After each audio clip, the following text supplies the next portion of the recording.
at the RadioActive Podcast. Exactly, man. Y'all make sure y'all follow Keep y'all us. in there as long as you don't waste my battery. We ready? All right. We almost. All right, let me go live. Let me go check it out. We're gonna talk about some controversial topics. I'm with it. You don't understand. You don't know what you're fucking with. Yeah, we live.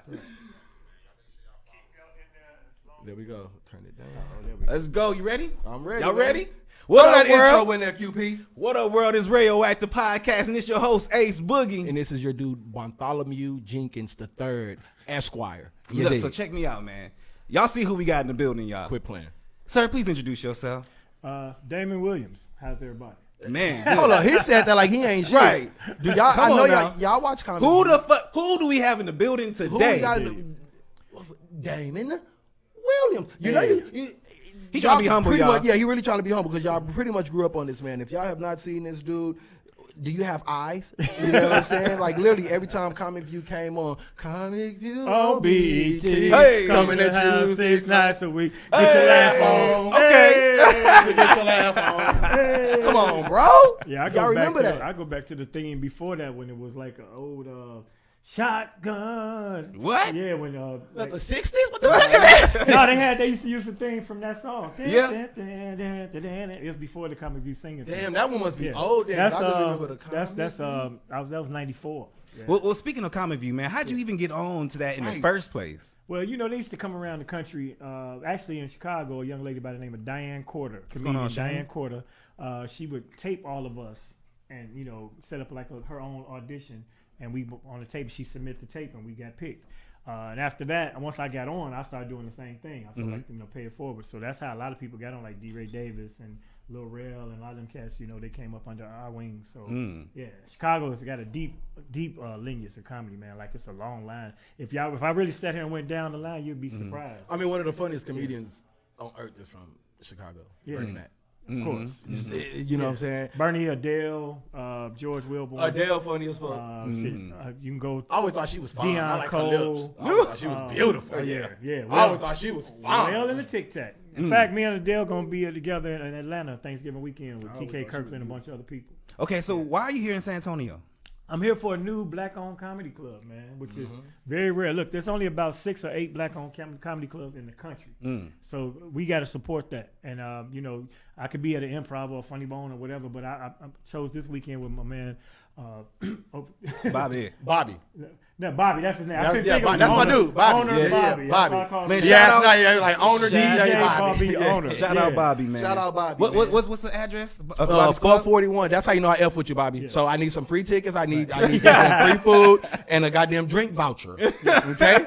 It's 441 Wowsome. Upstage Comedy Club. Upstage called Upstage, comedy. very nice. This niggas last night said Walder. He said 441. Well, y'all know what the fuck it is. Yeah, I know. He not from, but I'm not Walsum. from here. Walsum. Walsum Road. Road. 441 Walsum Road. So what time is tonight's show? 8 o'clock and 10 o'clock. 2 shows tonight. So is it going to start on time, or we on CPT Yeah, time? we do real shit, man. Yeah. Let me ask you this. Yeah.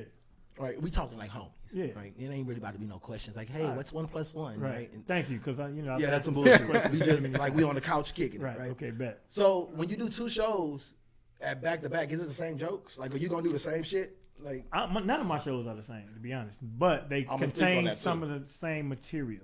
Okay. But it's not in a robotic form. It's spontaneous, and sometimes I'll omit or add whatever I feel like works for this crowd, and then sometimes it might be off the cuff. So last night, There was I'm some- in the building last night. Yeah. It's one thing to watch you on TV, right? Because I'm at home watching. Oh, he wrote this and he's coming up with it. Or he wrote it and he's rehearsing or performing it. Gotcha. Last night, what I seen was some of the best comedy off the head, and the reason I knew it was off the head because you doing shit that. Oh, buddy coughed twice. He said, "Oh shit, what boy? You coughing like it's 2018 in this bitch." Like, oh shit. Oh, he funny. Oh, this motherfucker funny.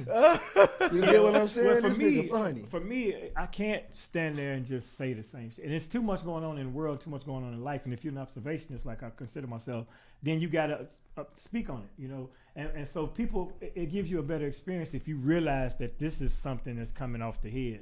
You know, it's like freestyle battle, and I pride myself in being spontaneous because I host a lot. So when you host, you have a recurrent audience. You got a recurrent audience. You can't stand there and tell the same jokes because they came last week and the week before. A lot of comedians do that. Me and my girl be sitting in the crowd telling their goddamn joke. We love comedy. We be telling certain comedians jokes before they do it. I can tell you a couple of comedians that you're probably talking about right now. And then it's no longer funny because initially I thought he was hilarious. Like, oh, he funny as hell.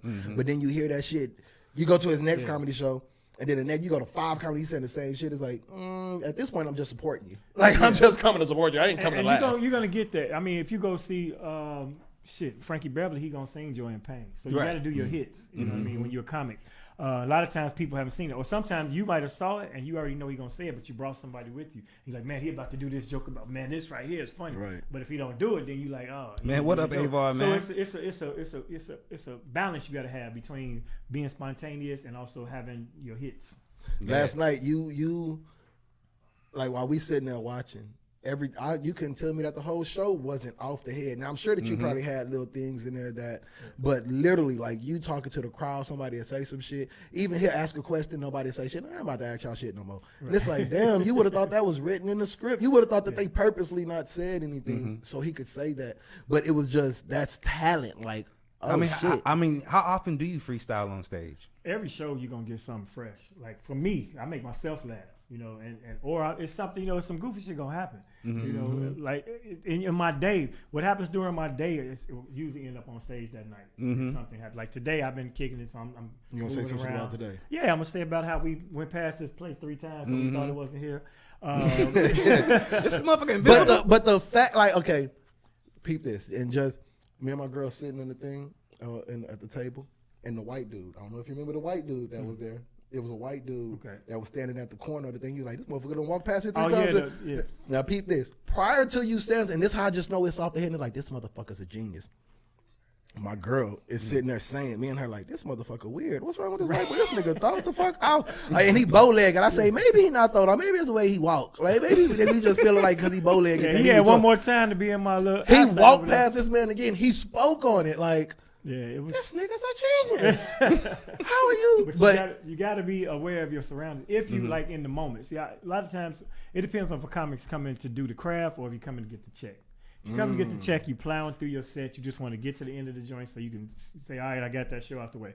If you're having an organic experience with people who came to see you and you appreciate the fact that they're in the room and you don't want to give them the stale or the canned material, then you go a little deeper. It's layers to it. So, and if I have the time to stretch out, like last night, it was only one show. So I got unlimited time. I noticed that. So I said, give me 45-minute light. My man B Smooth, the promoter, is who's over. Man, shout out B Smooth, man. Shout out B Smooth, baby. Thanks you for bringing me in all parts of Texas. But you know, I said, give me the light at 45, but I know I'm gonna do an hour. And you look up in an hour is nothing when I'm really in the zone. So and you was. And people engaged. And they like y'all sitting there as comedy hostages. I'm sitting there cracking the fuck up. And the great, like I could tell you was into it because at least 3 or 4 times you was like, all right, so I guess I'm about to get out of here. What's going on, Charlie? Now I'm gonna tell some more jokes. Yeah. You know what? And then start telling more jokes. Yeah. You know what I'm so saying? That's me enjoying myself as well. And that's what makes it. That's what makes it entertaining when we can also see the person that's entertaining us is also entertained. Like, okay, I'm not ready to go home. We sitting there drunk in a bitch. Like, no, we staying here. Like that's it. If you hear 2 or 3, then I know I'm having that. But the thing is, you want to less is more. So you don't want to do so much where they like, okay, you know, all right, let's get out of here. You know, so you got to know it's a fine line, and sometimes you step across that line because you feeling it. But then you're like, oh man, now it's anticlimactic at the end. But you know, I used to have this whole goal of like getting to the point of crescendo and thank you, and then drop the mic and standing ovation. But now it's just more about the experience and you know, and ending it how it ends. Now we used to do a lot of black colleges. Now with some schools and kids, you had to get in there because they was used to seeing Def Jam and everybody, you know, if you ain't get one of them, you probably wouldn't get booked again. So you know, I used to love doing colleges, man. So now y'all are the people that used to be in the colleges. Right, exactly. So I want to ask you, man, do you, because you say you've been doing it going on 29 years, right? Right. Do you still have the same joy and passion now that you did at the beginning? Actually, probably more, because now it's a greater appreciation of the fact that I had the longevity. You famous now. I bet you loving Mo now. You're right. No, but I mean, it ain't even about the notoriety. It's more about the experience for me, and for me to be able to come from the streets and do some of the things I did in the past to make a living, making a room full of people laugh, knowing that what people been through, what we living through these unprecedented times, and for people to say, all right, I'm gonna take my chance to come out, might risk COVID. We don't know because Texas don't give a fuck. Boy, who you telling? Y'all never shut down. I ain't seen no mask. Texas was like, man, yeah. I was shocked when you came in with the mask. I thought you was right. I had one on last night too. When you was out, I was like, "No, we got one." Yeah. One. It looked stupid because me and my girl was the only ones with masks on. Hey. So I was like, he ain't about to pinpoint us out. Now we just here for the comedy. I don't question We people just when they here for got the their comedy. mask on because it could be not that they worried about catching shit. You might be trying not to give you shit. So keep your mask on, right? You know what I'm saying? You might have this. I don't want to catch this. Like, this ain't what He's working in the neck. What's going on here? I'm sharing the post right now just in case y'all see me looking at my goddamn. Indeed. So I'm having fun with it, and like I said, to be able to still be able to do it and for to be relevant, because a lot of comics, they get bitter. What up, Chris? When people don't end up famous or in 7 movies, you feel like, because some people get in for the wrong reason. I've always wanted to be a stand-up. Now I'm pursuing acting projects. In fact, I'm in a film that's on Stars right now called White People Money. Just finished another film called Can't Get Right with Shawty and a bunch of other people. And that's gonna be fun. It's a goofy ass movie. I'm a serious character in the movie. I'm a mob boss. It's crazy. How was that? How was that playing? I killed some people. I get to kill a motherfucker. Yeah, I'm from Chicago, so you understand. Wait. Do you have any fears though? Because you look at what happened with Alec Baldwin. Yeah, you know what I'm I saying? saw that, So now thinking back on it, we like, sheesh. You know what I'm saying? Be honest, man. Since it was a low budget film, they had an actual real handgun on set. Shit. So we had 2 or 3 prop guns, right? And then we needed one more for the scene. And the dude went to the car and got his own gun. But we had 3 people, clear the Make tank, sure. And so, but still, He's that had was 3 people. Yeah, You gotta make sure. The protocol is supposed to be 2 Right. people supposed to check before the actor touch it anyway. So for that to have happened was amateur. And the young lady who was in charge of the weapons, they call them armorers. She was very new, but her father was established in the biz, so it's a nepotism job. She was a 24-year-old white girl, so she was lax, and that's how because that should never happen on the set, and it's happened before. We know Bruce Lee lost his son that way. Yeah. How did you when did you first realize that you was funny? Man, the thing of it, I never tried to be funny, but I always enjoyed funny. So when Eddie Murphy came out with Delirious, and I mean literally, that was one of the first tapes I ever saw in a VCR. We talking early 80s. I saw how he took it to the next level because I grew up on Richard Pryor albums, and my mother and them had music, jokes and albums shit in the basement. But to actually be able to see somebody deliver and have that crowd going bananas like it did, and all his skill sets, he did the impressions, the songs, all that stuff. It impressed me. So then I kind of mimicked him, around my job. And people started saying, they started calling me Eddie. You know what I mean? And so, but I wasn't trying to be funny. I was just being myself. And they was like, well, if you serious, we laughing at your serious because you're funny. So then I said, okay. Then later on in life, I decided to really pursue it after I used to own a Subway sandwich shop. And I sold that bitch and went and did an open mic. And that was that. Yeah. Went to your shit and got free Subway. Let's get to hold on. Goddamn minute. My Let's bad. get Let's to go. goddamn comments. Right. They're doing comments now. All right, so Anybody on here? Avar said, this looking very light-skinned, but I'm still here to show love. You dark mother. Get your dark ass on. I ain't never been called Chrissy talking about tell a joke. Yeah, she said tell a joke. Come to tonight's show. You're going to see all the jokes you want. 441 Walsham. He going to be there tonight. 441 Walsham. We'll get some laughs in this podcast, but they asking serious questions. They trying to get an in-depth answer. DW Goodlow, he say, who is your favorite comedian or king of comedy? And it's coming from a comedian yourself. I mean, it's very simple. For me, that's an easy answer. Richard Pryor is the greatest. Eddie Murphy's the most talented. Why though? Why do you because say of that? his skill set. Richard, because of the vast amount of material and subject matter and the consciousness he raised in his material, and the fact that everything most black comics are doing is something that Richard probably already touched on. Right. Black-white issues, politics, police brutality, you name it. Gays, all that. He touched on all that already. Between him and George Carlin, it ain't a topic left. I like Red Fox a lot. I was gonna say that. I love Red Fox. Red He up Fox. there with that goddamn cigarette and he just Red Fox, man, funny as fuck. And Red Fox started out clean, then he started doing dirty albums, and they were called party records, and he got like 50 or 60 of them. That's how much material you got. That's why he went On the to records, Vegas. the records, right? Yeah, on the Yeah, album. yeah, Literally an album. And I got some because my wife bought me a turntable and she bought me some vintage records. So I got love Eddie Murphy's album. She gave me Richard Pryor albums, stuff like that. So, but now contemporary, I'm a fan of Chris Rock because of his work ethic. Because Chris I just saw Chris about 3 weeks ago. He's still doing stand-up? In the club with his notepad. Coming out the Boston, the cellar, whatever, coming up, because I don't do New York a lot. But they was like, Chris Rock down there working out right now. And he'll do that 2 o'clock in the morning. What up, He in Bianca? there doing his thing. Plus his specials were dope, and he has something to say. Of course, Chappelle right now is the GOAT of our time. Speaking of time. Hold up, because I want to get to her comment. She said that she loves, and maybe you heard it, facts, Richard Pryor was the greatest. This coming from Bianca Love. Shout out to Bianca Love. Shout out Bianca Love. Shout out Bianca Love. She said facts, Richard Pryor was the greatest, and she loves George Carlin. George Carlin. You know the funniest, now this is me, because I always say black comedians are just hilarious, but you know a funny motherfucker? Who? George Lopez. That's a funny Lopez motherfucker. is funny. He a funny motherfucker. I tell you, a white boy that'll kill you is Bill Burr. Bill Burr. Yo, Bill And Burr is before funny. he got in is trouble, funny. Before he got in Right. trouble, Louis C.K. was fearless. Yes, he He was. would say some wild Man, shit. yes, he wrote he did. Pootie Tang. Do you know? Wait, what? Yeah, Louis C.K. wrote Pootie Tang? He wrote that movie. That is crazy. Since you brought it up earlier. Right. No, that's crazy because when I didn't look like at the credits, but when you look and you see certain famous people, like I seen JB Smoove in there, right? Mm-hmm. You couldn't tell me that JB Smoove didn't have a part. Like I just be thinking that, like, Y'all make sure like y'all if Bernie share. Mac in the movie, I think Share, that Bernie share. Mac got something to do with the Right. movie. Like he got some pull. You know what I'm saying? So Yeah. when I well, seen once it, you it was get like, a script and they do table reads, then the comics, if you got a smart director, they'll allow you to improv and freestyle and add your own layers to the characters. And so naturally, if Bernie in the movie, what they wrote on the paper, it probably ain't what ended up on the screen. What you think about Kevin Hart? I love Kevin Hart, man. Kevin Hart, he's put in the work. See, people have to understand Kevin Hart is an entity. He's not just a artist. Right. He's got companies. He's he a got whole brand. people. He's a brand, and I like and Kevin he's Hart. putting a lot of people on with that.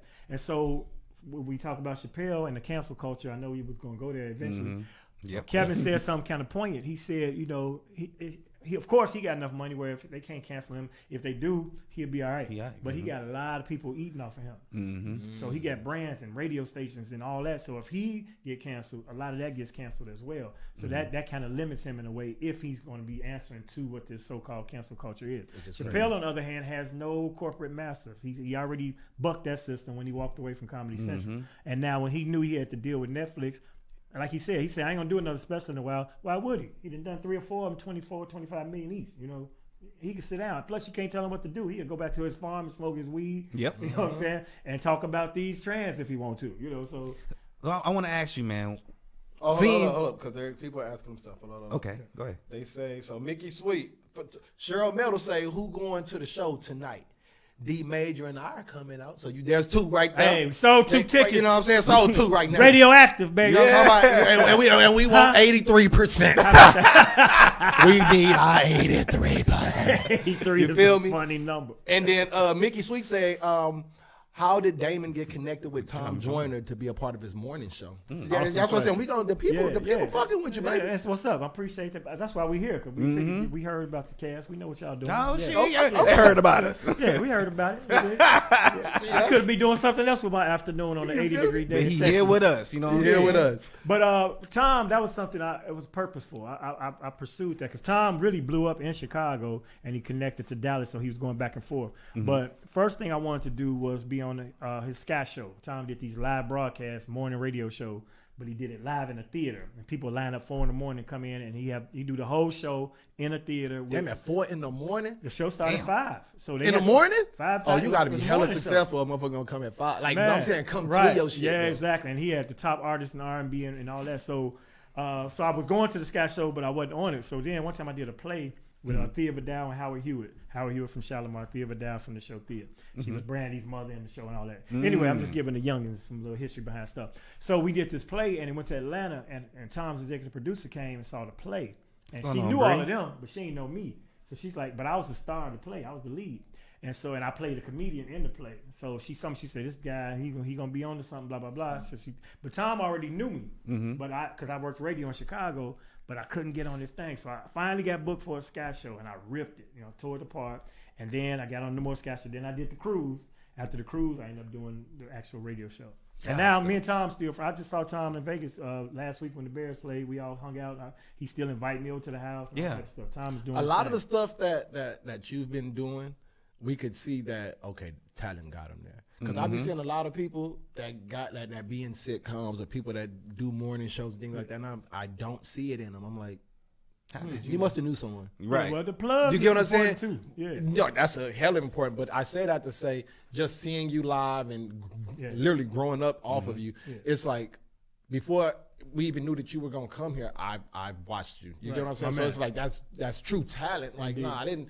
It wasn't that I'm only watching him or knew about him because we seen. Let me do a background. Everything I done told you, I have not checked shit. When people do that, because they'll quote a joke or something. I'm like, man, we just posted that. Yeah, no, I don't know. I couldn't tell you shit. You also did the right, and I'm like, dude, you just come on, man. That's what I'm saying. Yeah. My shit authentic. I've been on some corny shit before. My shit authentic. If I ain't seen shit, I'm gonna ask you questions. Oh, how you? Literally, bro. From the suit when I told you, I remember a suit that you had on. I didn't go look that shit up. You have nowhere in my history. Right. Okay. Because I've already knew. Indeed, you experienced it. I've already experienced you, but seeing you live, totally different. And that's what the thing is. Totally different. Tell a joke. I'm not a jokey ass dude, so I'm not gonna sit there and be cracking jokes all the time. Some comedians are always trying to make people laugh, and I know we entertain in a podcast audience, but sometimes people want to see what's behind the jokes. Yep, and who the person they is. want to know the real you. Exactly. Dude besides just being jokey and shit. Exactly. Who do you feel are the gatekeepers today in comedy? Oh, you got to hit that T harder. You sound like you said gatekeeper. Gate. Like that shit. Gate. No. You say gatekeeper or gate? Gate. Yeah, that T is very important in that question.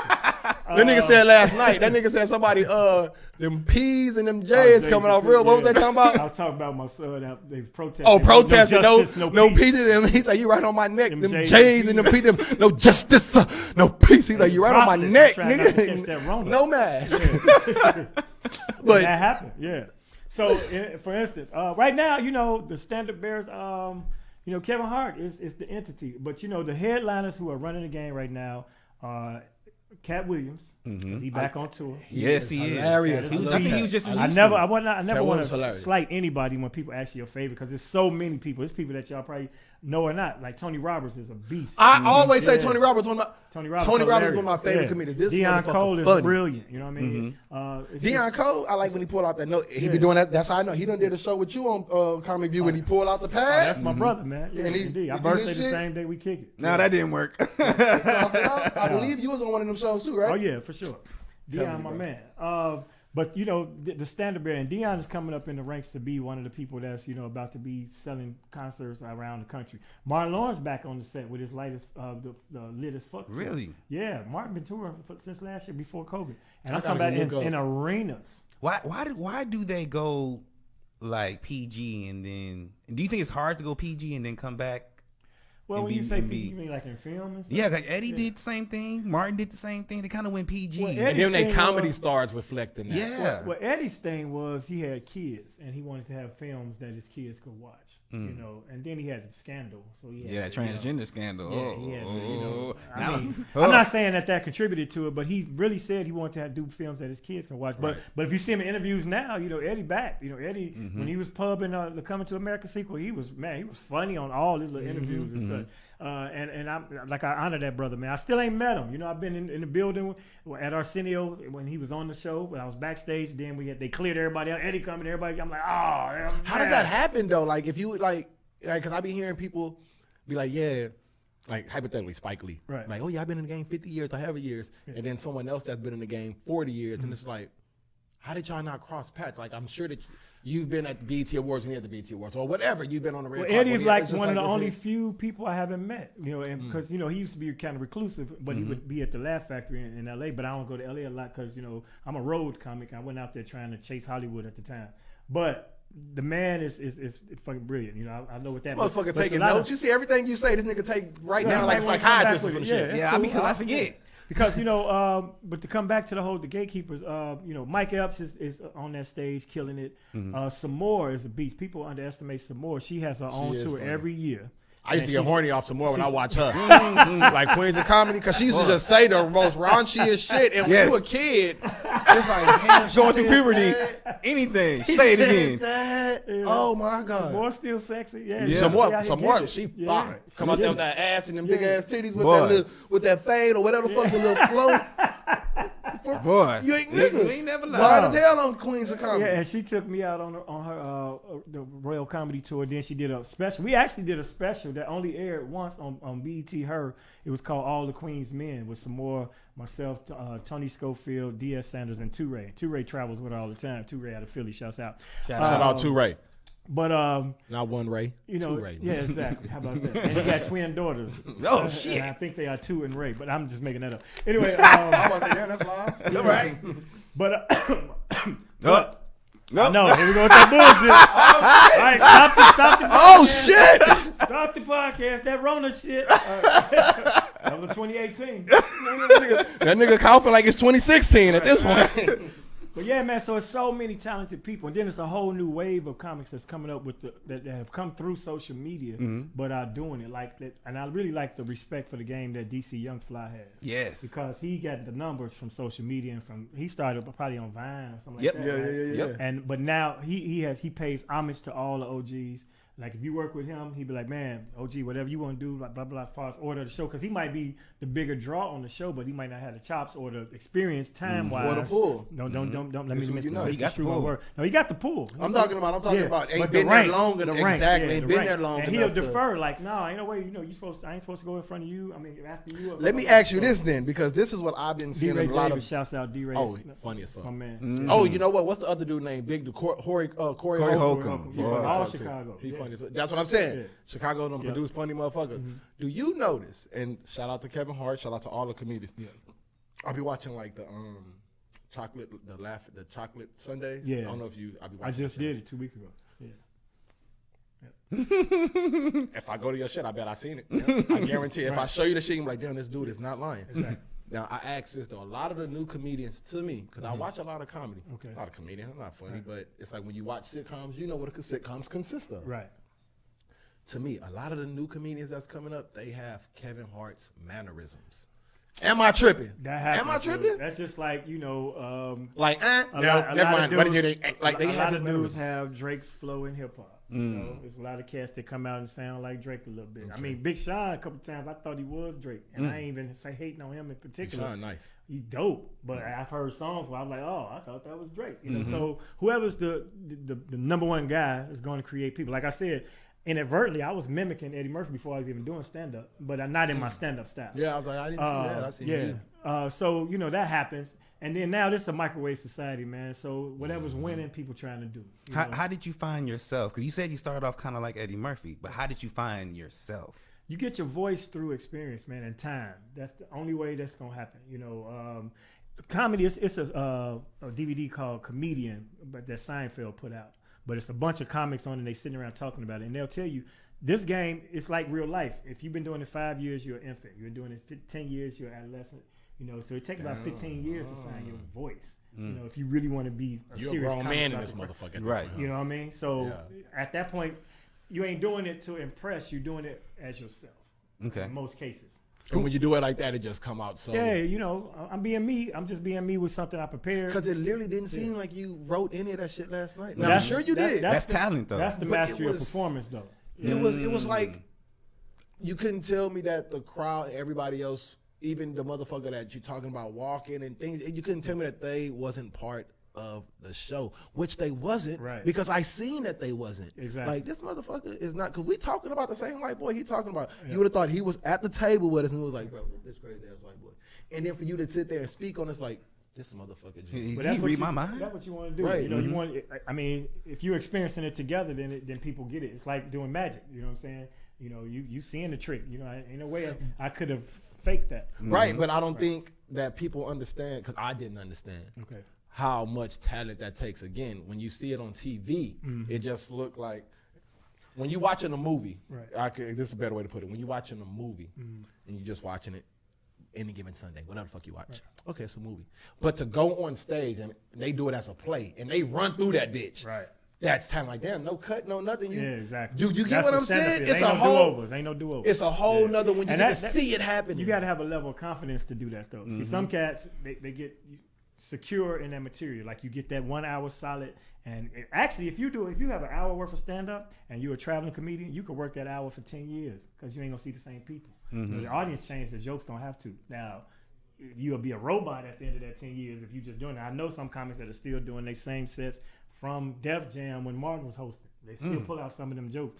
And that to me is disturbing because you should evolve at some point. But it's to each his own, and it depends on what you're doing it for. But for me, I want this experience to be organic. So I just thought of this. And I just thought of it. So it ain't even like I'm trying, let me think of some And new that shit make I it could so do. much funny. It's just like this just happened. I gotta say it. It make it so much fun. Have you ever been on Def? I literally seen every episode of Def Comedy Jam. Yeah, I did the Def Jam when D.L. Hughley was hosting, but it was in L.A. It wasn't the New York episodes. Have you ever messed up on stage, and how did you get out of it? You got booed. Boo! Get the fuck I ain't out never of got here. booed. I have done not well, but I ain't never been booed or booed off. That's something I feel bad for people that go through, and I hear about it, but I can't tell you how that feels. I have no empathy with that. But we've all had bad sets. The audience didn't match. They booked me.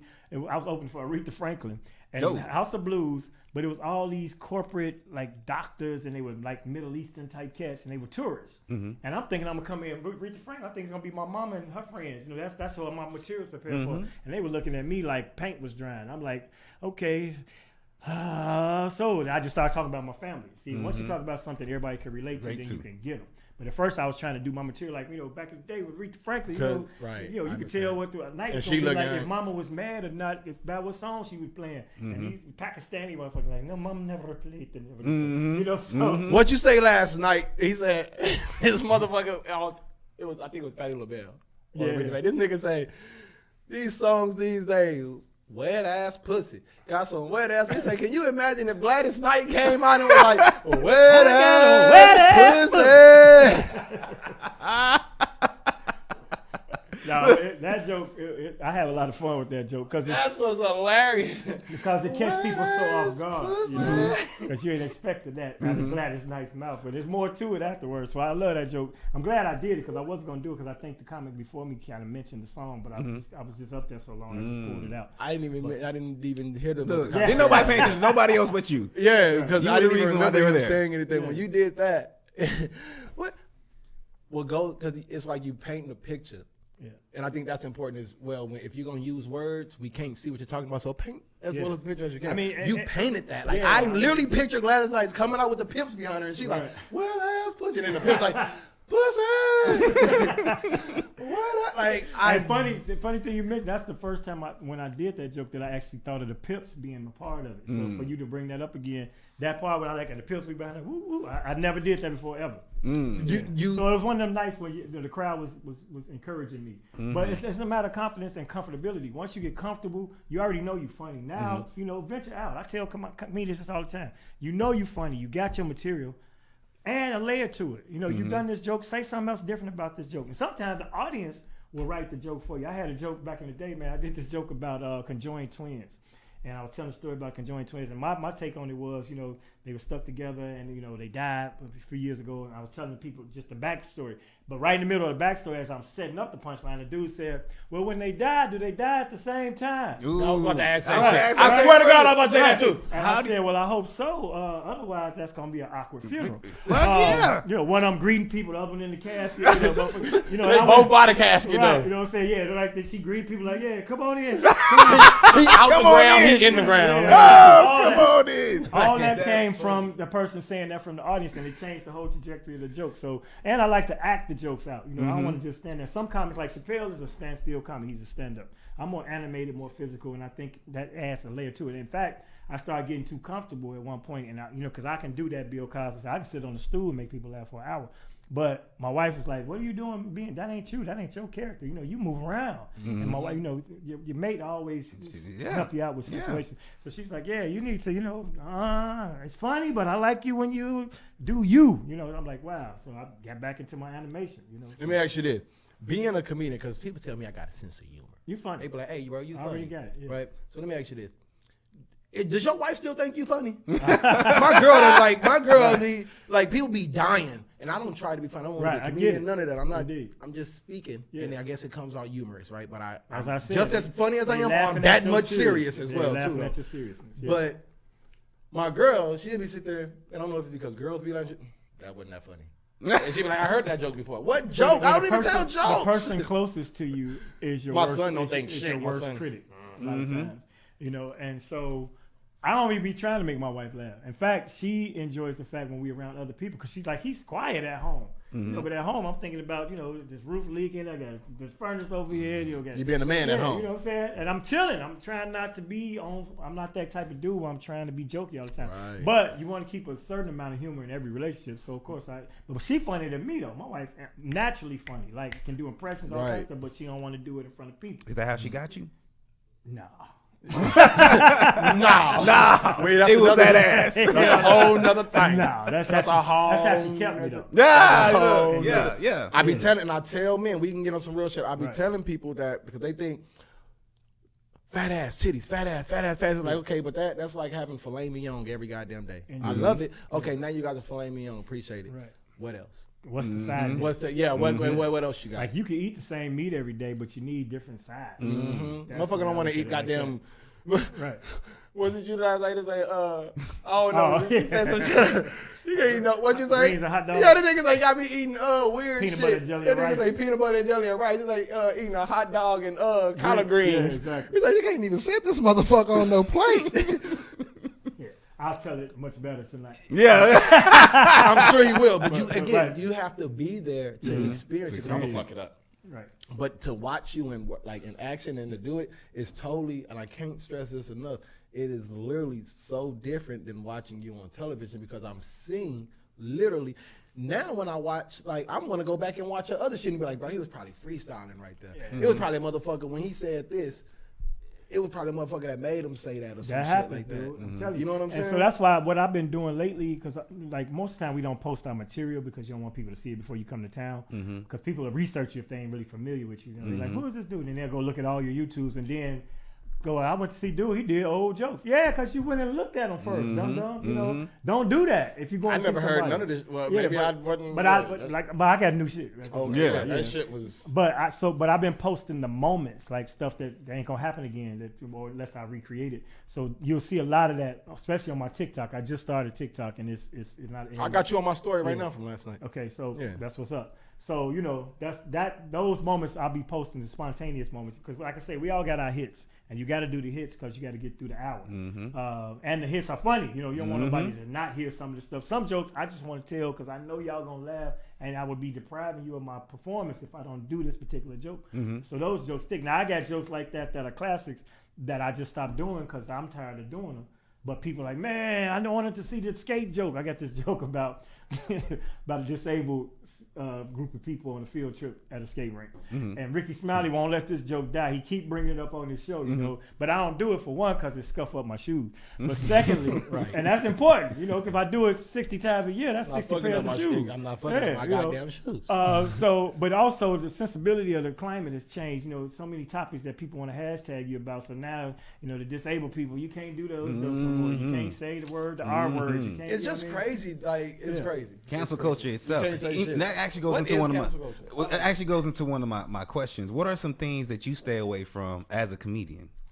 Well, the rule is nothing is sacred. My rule is this: if you talk about a topic, if it's controversial, the subject matter must make the subject be able to laugh too. So if I'm gonna do a gay joke, if you're a gay dude, make the gay people laugh. The gay dude should be able to laugh at the joke too. That way you're not bashing a particular thing. So if you're talking about a disabled person, you know, then make the joke funny to that disabled person because they know what they go through. Funny is funny. And funny is funny. And you gotta set the table by saying, look, this is a comedy club, it's a comedy show. We came for jokes. If you got problems, first of all, I wrote this joke before I got here, so it ain't got nothing to do with you personally. You know, so don't take it personal. Second of all, if you ain't want to laugh, you shouldn't have came in. Shouldn't have came. You know what I'm saying? So let's. You want to feel equal though. I feel like, listen, you want to be equal. Right. God damn it, we talk about ugly motherfuckers. Right. We talk about fat people. We talk about bald headed and you get what I'm saying. All so of guess that. what? And if you stayed away For from me those not to talk topics, about you is discriminating. how about that? Not to include you. Not to mention, it's something in every category. And if you start eliminating categories, then what we gonna talk about? You know, somebody can get offended by anything. Anything. I got a big ass forehead. It could be people that get offended by having choppy beards, or you know, like, man, I've been trying to grow my beard. How you motherfuckers my life? Right. I don't give a shit about your face, man. I'm just trying to make you laugh. Make you laugh. So, have you ever been approached after a show? Yes. Tell me about some beef shit. A classic example. It was LGBTQ. Everybody gets approached by them. And this was a college, and it was a liberal college up in Wisconsin, and it was a white lady lesbian. And I did a joke about, I had this topic of things that disturbed me. Like, so I say, like, is it me, or are all male flight attendants gay? Mm-hmm. I'm not. Listen, I have to learn. I have investors and people that have been talking to me lately. Right. I'm just gonna let you start talking, right? Because go ahead. This was early 2000s. So I do the joke, and she said the problem she had with it was I said it disturbed me, and I'm like, that's it. It was a topic of other things, but when I got to the gay part, she didn't care about it. It disturbed me that I saw two deaf people arguing. She didn't have a problem with that, which is a very disturbing sight. Cause yeah. Anyway, and then like fuck you, right? Now the deaf people like you. The deaf people gonna hit y'all on the podcast, but no, not because they didn't hear the joke. They didn't even. You feel me? Oh shit! So but she came up to me, and so she came up to me like. I just want to talk to you about the joke you just did about gay people. We're gay and we appreciate it. I said, well, I did a joke about fat people, retired people. You know, if I can't talk about something, no, but you know, I said, but if I offended you, I'm sorry. She's like, no, you're not. And she's saying, fuck you, right? To my face. I'm like, well, now we both know that ain't gonna happen. And she was mad after that. I ain't put my dick nowhere. They want no she don't want no parts of it. You want no parts of it. Yeah, so I had one lady come back.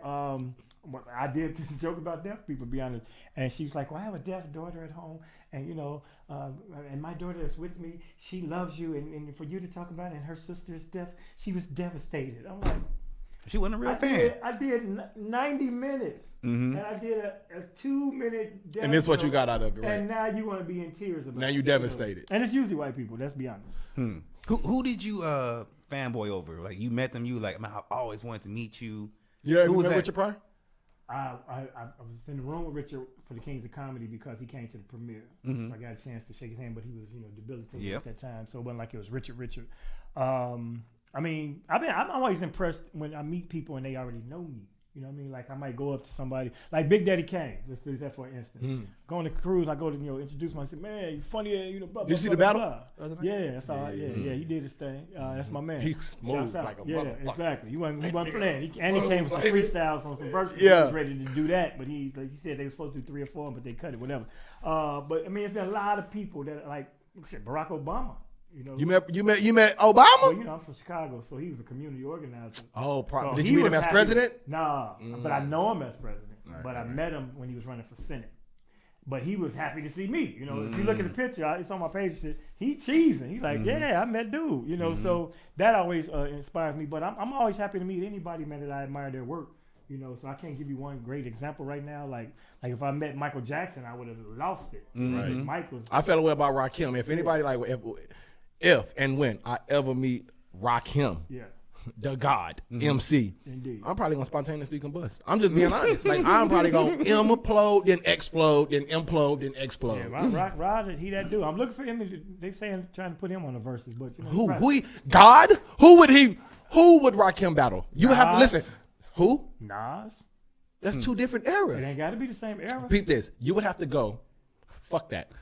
It can't happen on earth. God himself will have to come down from, fuck that. God would have to send a chariot of angels, to come get Rakim and bring him to heaven. My city, man, Common could do Rakim. No. Yeah. No, I like Common. You say Common? Nah. Yeah. I don't think Common. Because if you look at Rakim, I mean, he had a nice run, and he's dope. I would have thought KRS-One and Rakim would have been a good one.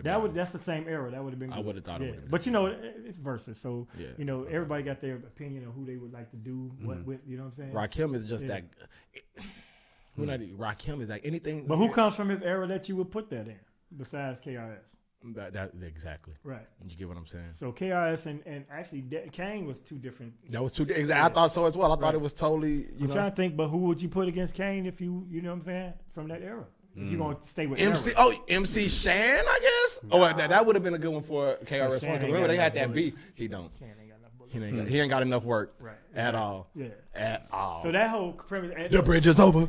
I would love to see some, like I did comedy verses during the quarantine too, but I would do people's albums. So I did Richard Pryor versus Red Fox. Mm-hmm. I did Chappelle versus Chris Rock. Mm-hmm. Yeah, so I did the audio and I just sat there and narrated with the people. You see what Avion Crockett and Old Buddy be doing them fucking parodies of the verses and shit? Avion Crockett is funny as fuck. Avion a beast. And he can rap. Very talented. He is funny as fuck. A lot of great, and he can dance too. He can dance. That motherfucker really be break dance. He started off. I seen that on 85. It's an 85 South show. He talked about that. Def Jam dance. Yeah. But so many talented people, so many, and I know when I do these type of things, man, I hate to leave out people, because there's so many people that I admire, and that you ask a question like that, who's the greatest? I'm like, oh man, I forgot to say, So like coming up, Bernie Mac, I fanned out on Bernie. Flat out. Shit. Even though I live in Chicago, the first time Bernie Mac acknowledged me as a stand-up and allowed me to do his night, when he's like, hey Holmes, I want you to come do the room, man, I'm like, Bernie, man, Bernie, that was. How you get that? Like, how do they reach out? Is it just around town? Well, comics watch other comics, and so they'll come to a comedy show, or he might be on the show, and you open, and he saw you up there. He's like, man, you did your thing, and he's like, man, you're gonna be all right. When Bernie Mac gave me that's to this day. Bernie, from Chicago, all of us, looked up to Bernie, but I love to watch his success because I seen him come from the mud. I was going to ask you that as well. One time, before I was even thinking about doing stand-up, it was this party in Chicago. I never forget, a big-ass ballroom, and these guys, it was 6 party promoters, and they come together for this big party every year. It's called the 601 production, so it's 6 of them in one party, and they bring all their crowd. It'd be 3,000 people in the ballroom, dressed up, Chicago style. Party like the Players Ball or some shit? No, not that old corny little shit. That's a whole nother. I don't know. I love it, but it's clownish. Right. This is like real ballers coming out. Okay. We jewelried up. We suited up. It's beautiful, upscale. Right.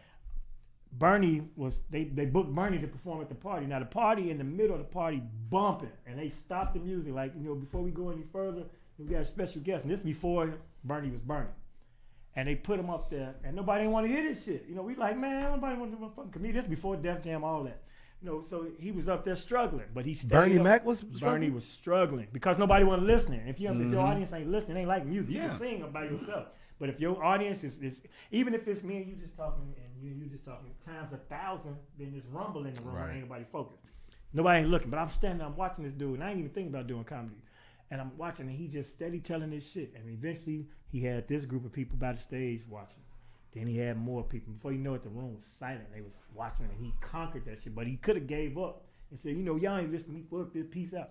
After that, I had respect for him. When I found out who he was later, that was that guy. Oh, that was dude that was at the party, and then he became Bernie Mac. And I'm like, man, so I admire Didn't he do that on Def Comedy Jam? The backstory that I heard, like I said, I've watched everyone, was because they didn't show it. They said they didn't show. It was a comedian that went on before Bernie, and he did a horrible job, and they was fucking booing him and all that shit. And then that's when Bernie came out, because everybody looking at when he say, classic line, I ain't scared of you motherfuckers. They said it was because he was scared of him. Buddy was like getting fucked, like he was getting fucked with a buddy. It might have been 1 or 2 people that booed that night. And Bernie was like, that's when he went to Kid Capri and said, look, mama, say kick it, hit the music. And that's how you see, that's all from experience. That's from going through some shit. That's how you prepare for that. So he looked at this and said, okay, these motherfuckers rowdy. And that probably come back to what you were talking about at that time. Like, you know what? How can I turn this around if this ever happened again? Because a motherfucker was literally just getting booed. And Bernie came out in that airbrush little outfit. That motherfucker looked he was loud. He was loud as like this color. He had all this shit on. But he was so powerful and so demanding. So when he came out, and the first joke wasn't even a major joke. It was like his aura though. But he had so much confidence, and when he's like, kick it, and he kicked it, and he did the dance, and he's like, you don't understand. Exactly. Over with. Exactly. Now he can say this ABCs. This motherfucker could just stand here and look at you. It's so gonna Bernie, be hilarious. man, that's one of my guys I admire the most. Him and George Wilborn is a Chicago comedian. You all may have known him from radio. He did with Michael Basin show, and he done stuff all the time. He did Def Jam back in the day a couple times. But he was my mentor in this business, and I met him the first time I ever went on stage. But I found out that he was actually my first cousin. But we weren't raised by our dads. So he took me under his wing because I went up and he had saw me go up and I said, man, I had heard my pops told me he had a nephew. It was his stepbrother, whatever, his son, blah blah blah, right? And his half brother, but this is his brother.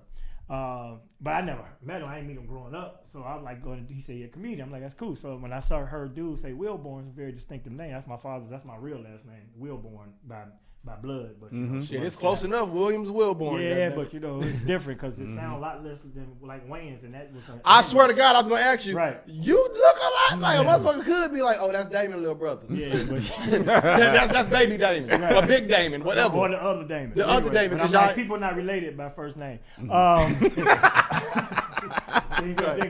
not one of the Damons. Yeah, right. He's one of the Damon brothers. The Damon brothers. But George, showed me the ropes because he was the house MC at a club called All Jokes Aside in Chicago, and everybody came there. If you look, it's a documentary out called Since You Like Comedy. Look up Funny Business of Black Comedy. Funny spelled PH. It's about the history of this club, but everybody from Chappelle to Rock. Matter of fact, and y'all might think this cap, but when Chris Rock did that special where he said, OJ, I ain't saying he should have killed her, but I understand. Mm-hmm. Oh yeah, I seen that. He worked that out at All Jokes Aside Chicago, and I was the host that weekend. So I did 8 shows with him, drove him around, and my wife had a Corsica, Chevy Corsica, trying to find some place to go on a Thursday night. And he went to about 3 clubs and it was dead. And he's like, man, take me in. He's like, if my woman knew I was still out in the streets and I was around these bitches, he said I might as well go in, So he went in the hotel, but he worked that out at this club. So George was the house MC and he was the man there. And so he took me under his wing immediately when he found out I was his cousin. And so I learned the ropes, and I would go every weekend and record everybody's shows and watch, and I've seen everybody come through there. So I was a student like yourself. So 6 months in, I ended up being the Wednesday night host of Open Mic because Adele Gibbons was the host. She the first person to give me the mic in there. She's so goddamn fine. Yeah, she cool as fuck. I Adele. bet. We got a movie called Sex and nasty. I bet she nasty. I wouldn't know. You wouldn't know. No, but mentally? Yeah. Boy, I done thought about it. Like, boy, I bet you gross. I can't. That feels kind of incestuous right now. That's somebody. That's your real sister. No, but it's fam though. You know what I'm saying? Yeah. Oh, so I don't look at her like that. All right. Well, they done gave us they don't told us to wrap it up. Right. So is anybody still on here? I want hours. You good? Yeah, it's people. I want to views. We doing numbers. I want to ask you to end off with what advice would you have for our local comedians here in San Antonio? Did you think they were funny last night? Were they funny? Oh, you had openers? Yeah. Both of them were funny. Yeah, definitely funny. And also, I mean, you got to get. Well, this is advice Bernie gave me. You got to conquer your city first. It's good to be like the number one guy in your town. So your job first is to take over your own city. So when people come to town, like if like when Kevin Hart did Heart of the City. If he comes to San Antonio, you should be the first person somebody who's a comedian in San Antonio. You want to be that dude. Mm-hmm. So if everybody first thought is, man, Quinn, that dude funny, And that was our host last night. Then you got to venture out. Once you get your city humming, even if it costs you, if you ain't getting paid, go do a guest spot somewhere else. Go to Atlanta, go to New York, go to LA, go to DC. Because comics, we network with other comics. So until you become a person that's gonna get booked by the chains and the corporate structure, you got to get booked through comedian by comedian. So if I know you're funny, but you ain't gonna sell no tickets, but if I put you with somebody else funny, you still gonna round out my show. So I'm gonna give you a shot to come. If you tell me you come to Chicago, they're gonna tell you, well, so and so got a Monday, so and so got a Wednesday, so you go. Even if you don't get a nickel through all that, now you done made contacts with all these people. Do you do that? Do you establish now? Do you take openers with you and be like, you know what, come with me on the road? I got 45 minutes. I give you 10. I give you the first 10. I mean, I would do that if I had to. It depends on where I'm working. Like when I have the autonomy to do it, then of course I bring people. But right now, when I get to a funny bone, they want to use the 2 local guys that are like here. I don't know who's on the show, but they giving them a shot, and I don't want to take that away from a person because a lot of times when there's somebody they admire come to town, they want to be on the show with dude. So I remember when Sid used to come to Chicago, I would hit him every time, man, let me get 5 minutes. Funny as hell. Cedric Entertainer, funny as hell. Sid also one of the gatekeepers. All the kings, even Steve Harvey. Dale Hughley, I would say he is our modern day Paul Mooney. Dick Gregory. For me. Yeah. Dick Gregory, he's more political. He's become very socially conscious with his comedy. Yeah, and his radio show. So you can see where I'm making a regular, because he's like Paul Mooney was funny, but Paul Mooney and Dick Gregory was funny, but they were more Black power. I'm gonna get my point across. There we go. So to speak. There we go. And DL is definitely in that role right now. I admire what he's doing. He's staying in it. Like he's dwelling in it. Like his shit is directly dedicated to that. Earthquake, on the other hand, is funny than the motherfucker to me. Fucking hysterical. Earthquake hilarious. Shine too. He about to get a shine. I like when I don't know how he talk, but when he put that little, I don't know this motherfucker. Like, he's funny as hell, bro. Earthquake, but he shot at Netflix and Chappelle produced it. So that's once that hit, Earthquake out of here. But he got a Sirius XM show that you all can tune into. Yes, I've heard Quake's house, and so Quake is a beast. So it's just so many people, man, and everybody got different lanes, different voice. Like you say, DL is our political person. He ain't even satire no more. He is on facts and backing it up, and he might throw a joke under it, or the irony of it. That's what he does. That's 100% where he at. 100. That's 100% where he at. And I don't know what happened to Transformer. He went away. He came back. He had tattoos. Yep. I was about to say that. Got tattoos. Got the neck tattoos. All that shit. I don't know if somebody woke put something on him, but he got that Erykah Badu. Yeah, he had been Badu somewhere. And they got that Erykah put on him. I'm putting no rumors out about my homie like that. Too late. You see this shit on TMZ tomorrow. Exactly. Comedian Damon Williams allegedly has an incense burning tattoo artist turned out DL Hughley. No, but yeah, so it's a lot of people that's got different voices, man. That's the beauty of the art form. It's so many lanes you can come from. You could be silly, you could be controversial, you could be political. You could be on women's issues. You could be, So that's why there should be no canceling. There should be no. If a person's fulfilling their niche, then just don't go see that if that ain't what you like. Because I don't watch horror movies. It's not because I'm scared. I don't like it. I don't go watch them. That ain't my shit. I don't sit there and be like, don't fucking take down all horror movies. Hey, I'm just not gonna go see it. And we all happy. I heard that. Where can they follow you at on social media, bro? Right there on Instagram at Damon Williams Comedy, but DamonWilliamsComedy.com has a link tree for all my We're going to make sure that we get that in the description. DamonWilliamsComedy.com. And then, I'm in Chicago. I do Riddles Comedy Club. I run a club in Chicago. Anytime you come to Chicago, let me know in advance. And y'all want to come I was in Chicago a couple years ago. And I'm bringing, you're coming in the summer. Okay. Yeah, it ain't what you want in the winter. You know what? Let me say this, and I know we about to get out of here. When I went to Chicago, everybody has these. It was probably like 3 years ago. I was doing a coast to coast mixtape tour. Okay. Everybody has these things on Chicago, how it is. Now I don't live there. I will say this: when I went to Chicago, I was on. It's a shell off. It's a freeway, and it's a shell off MLK. I think it's MLK, and it's a freeway. But I went to the shell. I'm looking for some weed. When I tell you that these were some of the most respectful. These niggas tattoos all in their face, but just so respectful. Oh yeah, I got it. Like not just because it was weed, but just the camaraderie. Like we talking. Hey, what's the do around here? Now again, I don't know what goes on in Chicago, but from what I seen for the 2-3 days that I was there, it's portrayed a different way. Yeah. Now again, I don't know. It might be like that. I was in the hood. It's pockets of violence in everywhere urban place. There's places here that I tell you don't go there. Internationally, that goes. Don't go there. You can go to Kingston, Jamaica. Had the same situation where you go in Chicago. Wherever there's poverty and struggle, there's going to be crime and violence. Now, Chicago is a world class city with good homegrown feelings. Most people have migrated there from the South. We got Southern traditions and roots. We threw an egg at the Trump Tower when we was driving. Threw that bitch at it just to do it. Our city council, this before he was in political, they tried their best to keep his name off that building, man. He sued 19 times to get that name because they didn't want, no buildings had nobody's name on them in Chicago like that. But his. And he did that shit. So, but anyway, come to Chicago, man. Just, if you want to look for trouble, you can find it. I know if I go here, I can find it. Exactly. Exactly. I know right around here used to be Lil Hostro. But anyway, he knows San Antonio very well. I'm trying to tell you, that was crazy. So anyway, I know you're trying to do the moderator shit. So look, tonight. Let's put a ball. I mean, tonight. Listen, tonight. There we go. Don't worry about this guy. I got you. Upstage.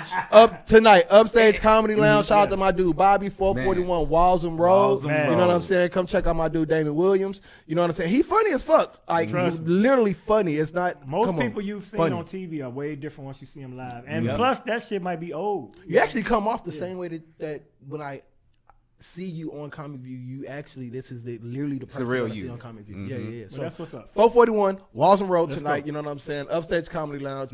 I do Damon Williams. He's gonna be in there. Funny as fuck. Make sure you get in there. And, cool as shit. Let them know RadioActive sent you. You know what I'm saying? Yeah, when y'all see him, just say, "Hey, RadioActive sent me." Do for these numbers. You know what I'm talking about? So, hey, we in there, man. I gotta get them 83%. Yeah, goddamn it! You mentioned our name one more time. It's 84. Yo, this is RadioActive, y'all. Peace. Fuck SeaWorld, free my orcas.